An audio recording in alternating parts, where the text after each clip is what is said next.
Hey my people, how you doing? I hope you're having a damn good day. Welcome back to the episode number 5 of the MarcusRashford career mode. I mean, I haven't done this in a little while, so please forgive me because the content recently, like the last week or so, has been a bit slow.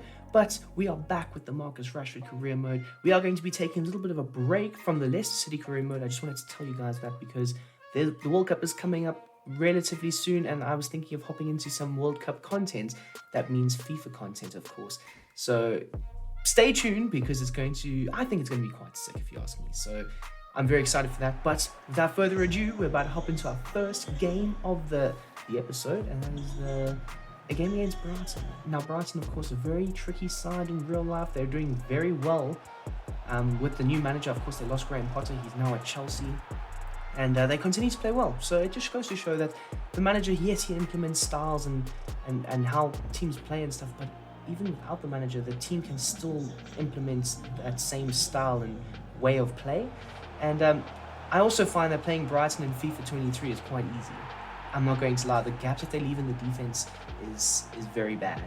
The back three, of course, they're supposed to play with wing backs, but in FIFA, the game struggles to have the wing back / wing approach. I mean, because let's be honest, in real life, they do play a great style of football with the wing back system. So it does frustrate a bit because, I mean, there's no reason why there's so many holes in this defense. And Casemiro with an absolute rocket and a half from the middle of the park. I was very shocked when he took that shot on, and I was like, is this Paul Scholes or is this damn near Casemiro? But it turns out that it was just Casemiro, you know? And very happy with the way things ended off. I mean, I think we played so damn well in the first half. Like, this is still all in the first half. All of these highlights from the first half. We were absolutely insane, man. And a nice ball from Anthony to, I think it was Bruno, and Bruno smashing it home. But more or less in the second half, we just maintained the ball, made sure that any counter-attacking opportunities that fell to Brighton came up short. And I felt like we did control the game quite a bit after the third goal went in, and there was no real urgency for us to try and get another. Of course, the aggressive play, some have called into questions of MarcusRashford over like the last few games, so I did try and be a bit more aggressive with him and just try and score as many goals as possible, but unfortunately it just wouldn't happen. And yeah, so we did end up getting subbed as well. I mean, as you can see there, I've taken 4 shots the whole game and only a single goal. So it kind of does suck, but an 8.7 rating, a goal and an assist, so not too shabby. We move on to the Europa League game and we end up drawing a 2-2 with Ross County. Of course, Casemiro getting a red card in the first half. So it did make a bit more sense that we weren't going to win that game. Of course, playing the 10-men majority of that game. So, you know, it kind of sucks, but just for the next game in the Europa League, of course, we won't have him for that one. But then we move on to the community stadium, Brentford. Of course, in the Leicester City career mode, we've just played them. So I kind of did understand how we were going to shape this game up. And don't get me wrong, we probably should have scored more than what we did in this game. I mean, the shots I took, they were quite accurate, quite clean, clear-cut opportunities. And David Raya was just very good. Very, very good in this one. And it left a lot of frustrations. It really did, because we should have probably scored, like I said, more than what we did. And yeah, first half, I thought we were absolutely insane. Great ball to Rashford, back post, bang, David Raya is there to save it.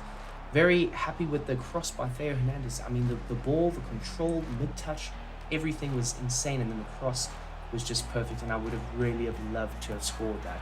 But speaking of scoring, damn it, Brentford ended up scoring. And Tony Kroos comes onto the field now. Of course, Ten Hag, he did end up rotating a fair amount, which I'm quite happy with in this year's player career mode, I should say, because in the past, the managers would just not rotate, and then you have like a half healthy, fit squad, and it irritates me. I mean, what I love so much about this is I don't start every game. I can fall out of favor with the starting lineups. I can maybe just come off the bench for a few games. And it frustrates me, of course, because I want to play every game. I want to play every minute. But I do appreciate that realistic approach to this year's player career mode, which is also why I've never really done player career modes. I heard that this year they'd somewhat revamped it and made it a much better mode to play. And I can very much agree with that. So that is just some of my thoughts on this player career mode, and an absolute outstanding goal from MarcusRashford, and I've just realized it's not David Raya in goal. It's the other goalkeeper. I'm not going to try and pronounce his name because I will absolutely butcher it. It technically should be David Raya, but it's okay. It is what it is, and as time winds down, we have a few hot shots really, and Brentford's goalkeeper's equal to it, and it wasn't to be really. And like I say, the header at the back post is what frustrates me the most because we probably should have scored that and probably should have won this game 2-1. But in the end of the day, we'll share the points, 1 point apiece, not too bad. I mean, not many teams can come away to Brentford and take all 3 points. So the fact that we haven't left here with a loss speaks volumes about the team. I mean, a few episodes ago, I was quite frustrated with how we were playing, how we were just losing the ball. I mean, something that stems to mind is the Victor Lindelof.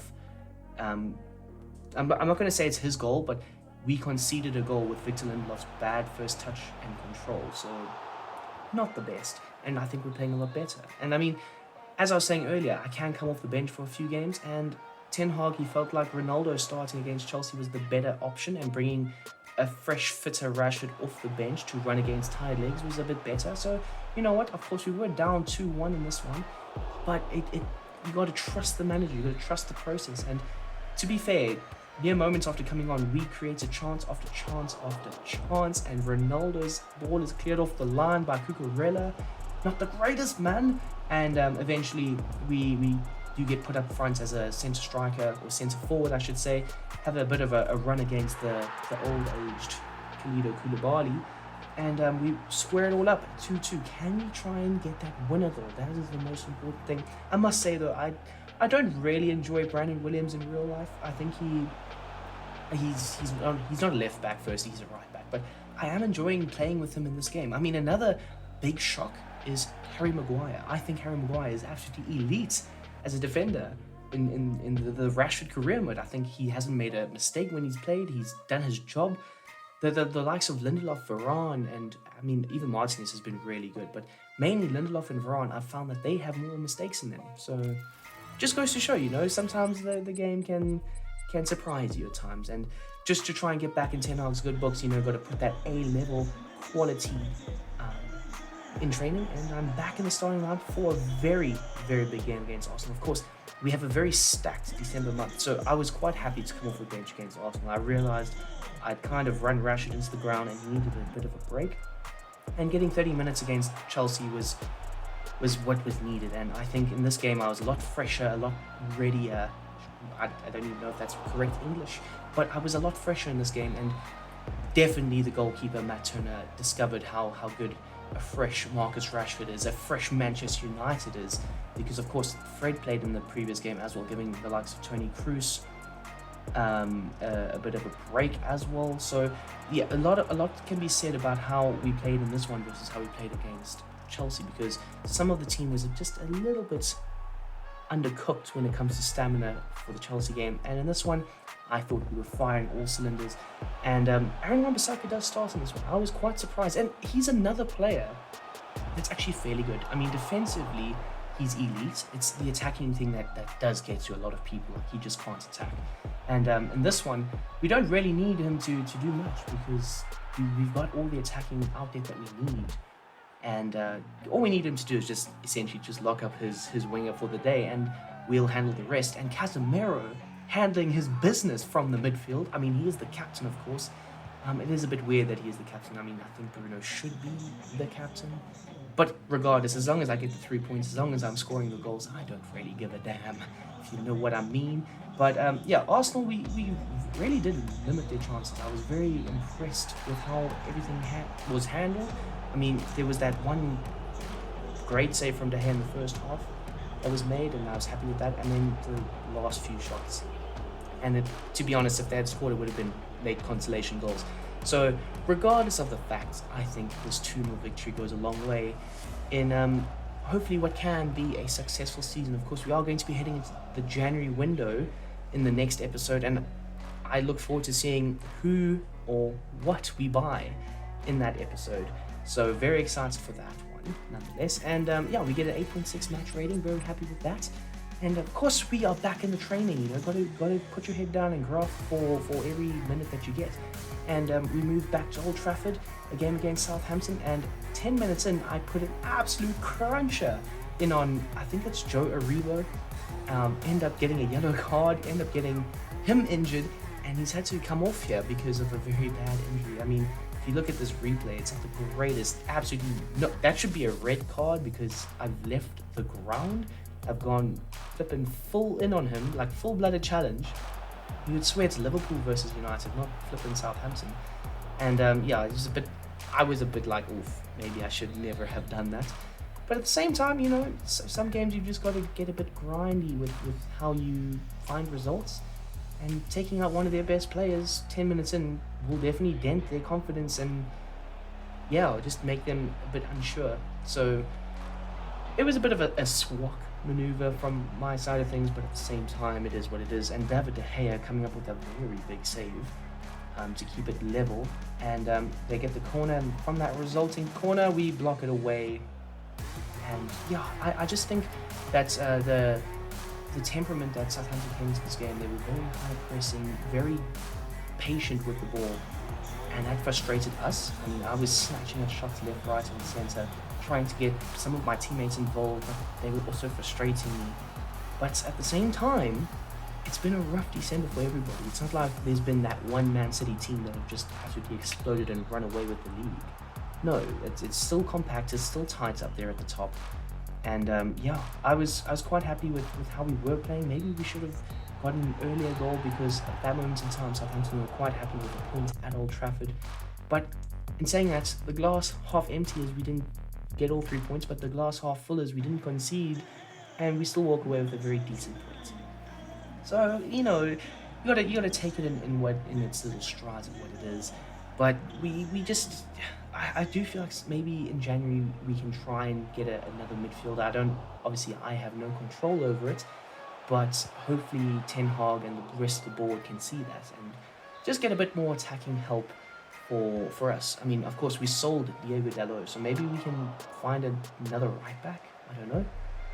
But yeah, we move into the game against Everton. Of course, Everton are a very decent team, very structurally sound. Formation-wise, they play a back three or back five.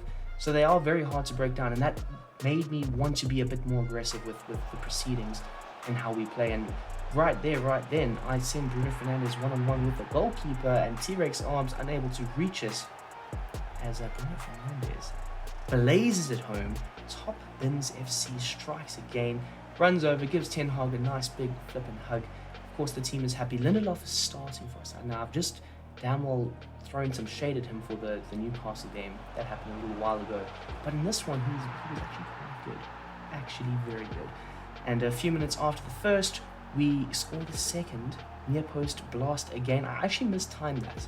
Now that I'm thinking about it, I remember mistiming it horribly. I'm like, oh, it's gonna get saved. Meanwhile, Jordan Pickford was like, hold my beer, I got this.